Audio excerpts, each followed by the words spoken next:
नमस्कार दोस्तों, बहुत ही बवाल और धमाल मचाने वाला पावर स्टार पवन सिंह और दबंग खेसारी लाल यादव जी का गाना आ रहा है, जो कि एकदम बवाल और धमाल मचा के रख देने वाला गाना है।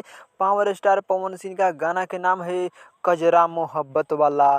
इतना बवाल और खतरनाक गाना ये होने वाला है कि कहना ही नहीं है।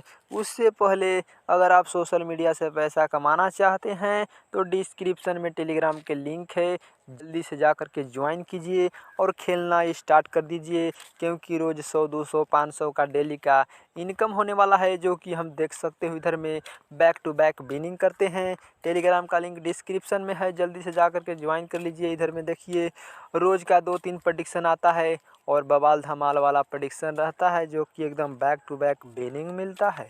तो चलिए बात करते हैं गाना के बारे में, जो कि पवन सिंह का गाना एकदम बवाल और धमाल मचाने वाला है। ये आ रहा है सारेगामा हम भोजपुरी के यूट्यूब चैनल से। अभी टीजर आया है, गाना आज आने वाला है 8 बजे। देखिएगा बवाल धमाल गाना होने वाला है। उसके बाद में हम बात करते हैं दबंग खेसारी लाल यादव जी के गाना के बारे में, जो कि एकदम बवाल मचाने वाला गाना आ गया है, बवाल मचाना स्टार्ट कर दिया है। जो कि गाना के नाम है टिकुलिया मारे जान। ये गाना आया है अनंता म्यूजिक वर्ल्ड के यूट्यूब चैनल से, तो जा कर के देखिए। ये 2 गाना बहुत ही ब्लास्ट है।